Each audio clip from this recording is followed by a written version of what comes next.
Good day. This briefing aims to summarize key developments in regards to COVID-19 mitigation work nationwide, as well as other recent related issues. It is to be recalled that with the COVID-19 pandemic, worldwide governments have been enacting various measures to contain the spread of the virus within their own contexts, and to also ensure that they minimize the devastation of this health crisis. Similarly, in Ethiopia, the COVID-19 Ministerial Committee has been established and enacting various measures, including much recently the decreeing of national state of emergency. Considering the severity of the virus, not only on our health systems, but also the economic impact and consequences that will subsequently proceed, the focus and priority in the past 2 months for the federal government has shifted to mitigating the spread, responding to active cases, ensuring preparedness for extreme eventualities, and overall strategizing to withstand the adverse effects on livelihoods. It is to be recalled that the country was scheduled to hold national elections in August 2020, or the end of August 2020. This was a much anticipated election period following a series of reforms that have been taken over the past 2 years towards Ethiopia's democratization process and journey. Nevertheless, the disruptive nature of COVID-19 pandemic has interrupted the capacity for effective and timely organization of the scheduled elections, as a thought put forth by the National Electoral Board of Ethiopia. The focus of the government has also been in adequately responding to and diverting full energy and resources to the challenges we are confronted with at the moment, particularly as Ethiopia may still be in the very early stages of the spread of the virus. In light of this, and considering the preparation challenges that the National Electoral Board of Ethiopia had put forth, as well as the term limit of the House of People's Representatives coming to an end around the end of September, the government began a series of consultations with the legal scholars, researchers, and experts over the past few weeks. These legal experts, scholars, and researchers are based within the country as well as outside of the country. This consultation process has been to solicit constitutional responsive solutions to the disruption of the elections caused by the COVID-19 health emergency. These consultations for sound options have been premised on ensuring options proposed are in line with 8 particular important factors. Number 1, that it is constitutional, whatever decision is taken or whatever option is taken is constitutional. Secondly, that it ensures government continuity. Number 3, that it would not deter the efforts that have been begun in responding adequately to the COVID-19 health crisis. Number 4, that the options taken will enable the conducting or the conduct of free and fair elections. Number 5, that it will also develop constitutional order. Number 6, that the options will be morally and politically legitimate. Number 7, that it will be efficient. And finally, number 8, that it has national applicability and that the federal government as well as regional governments will be able to apply it within their constitutional frameworks.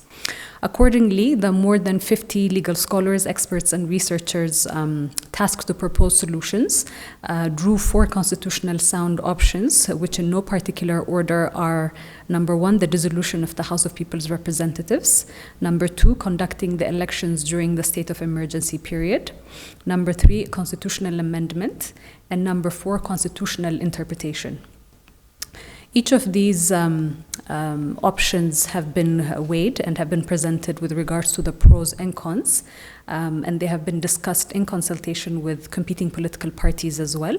It's to be recalled that this habit of consulting competing political parties on national issues had also been demonstrated throughout the 2-year political reform process, but also recently with the enactment of the state of emergency health crisis, the Prime Minister had convened political parties to confer and solicit their inputs with regards to the need, the scope of a state of emergency in response to the COVID-19 health crisis. So as we all know, the House of People's Representatives recently endorsed the motion put forth by the National Electoral Board of Ethiopia to postpone the elections.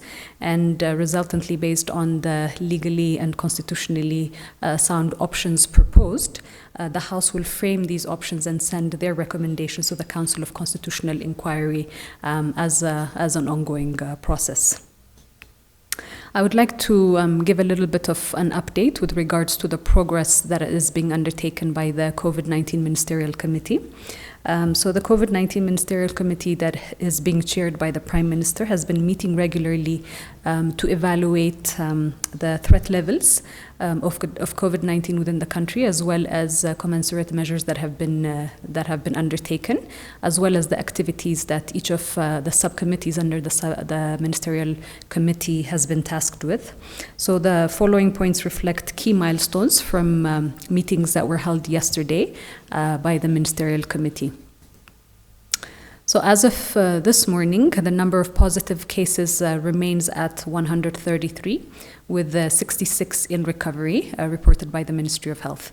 And the focus has also continued on increasing the testing capacities, as well as contact tracing of up to totals of 40 to 50 individuals that are suspected to have come within the vicinity or in close proximity with positive cases. So far, nationally, 24 testing laboratories have been set up, and at maximum capacity, these laboratories can undertake 5,600 tests per day. Nevertheless, one of the key challenges that has been cited by the Ministry of Health in increasing the daily testing capacity has been sample collection kit shortages encountered at the moment, but this is also being addressed through procurement processes and also in consultation with international partners. The Ministry of Health has also been undertaking extensive pre-screening efforts at the national level.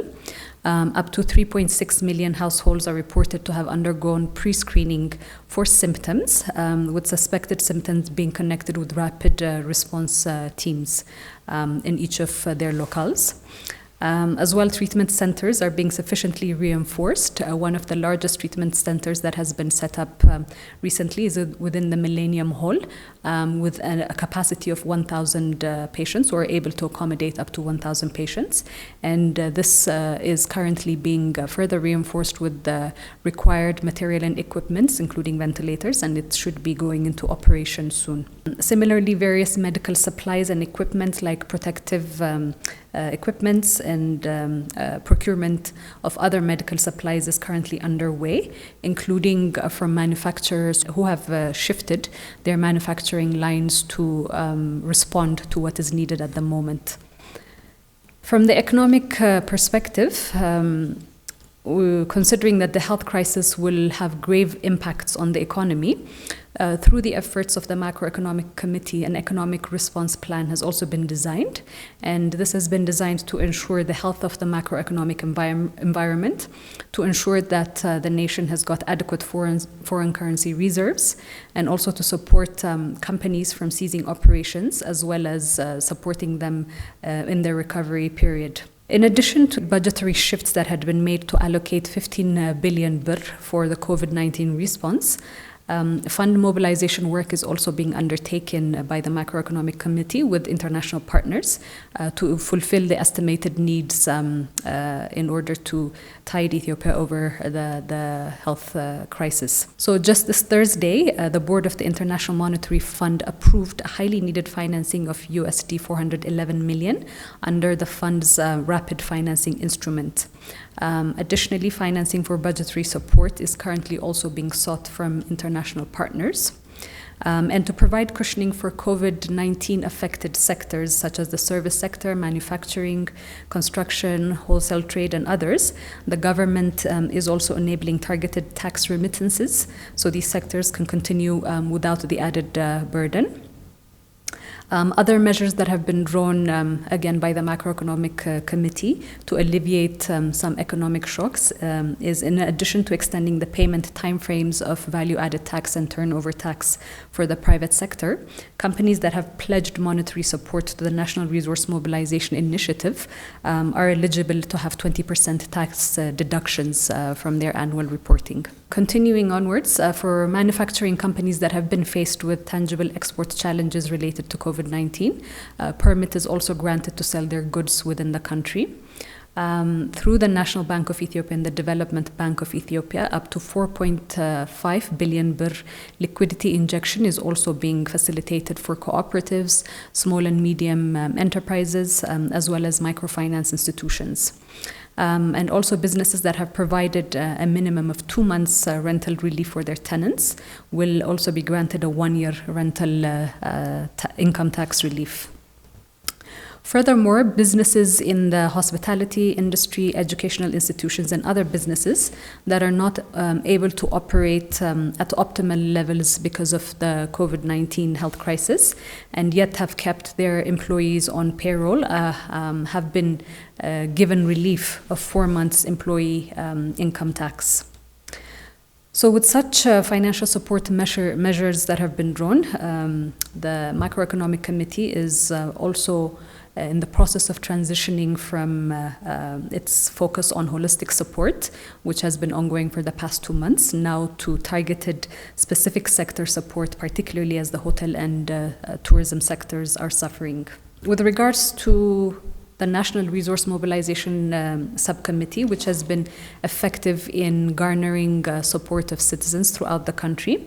It has successfully mobilized up to 1.7 billion birr so far, for as well as in-kind contributions. 1.7 billion birr plus in-kind contributions as well. And this is also for the purposes of extreme eventualities that we are preparing in case the COVID-19 health crisis intensifies in the country. Additionally, food stockpile efforts and distribution systems and protocols are currently being set up considering the food insecurity challenges that COVID-19 is also expected to pose within the country. And in addition, the subcommittee is also facilitating voluntary services, including online trainings for up to 116,000 registered youth. So there is a lot of mobilization and goodwill that the federal government is quite appreciative of that is happening at a national level. Just to give you a snapshot also of what the ICT subcommittee has recently achieved as a key milestone. Initially, it had targeted up to 176 services or government services to go online through 34 institutions. So far, it has enabled 70 government services to go online through 10 of these institutions. And the work to bring on board the remaining institutions and services is also proceeding. So while these are snapshots of what is being undertaken at a national level, the Prime Minister further reiterates that people should not become complacent in prevention measures. As progression of the virus within the country, it's still at the early stages, so the complacency should not be tied to any reports or zero reports that may emerge every so often. We still encourage citizens to be adequately prepared to ensure that they're following the prevention and mitigation guidelines as established by the Ministry of Health and the Ethiopian Public Health Institute, and to continue the various efforts that have been begun, because we're not sure when this would intensify and when the COVID-19 health crisis will end. So it's important to always be on guard and fully prepared. I will come back at other points in time with further updates. Thank you for now.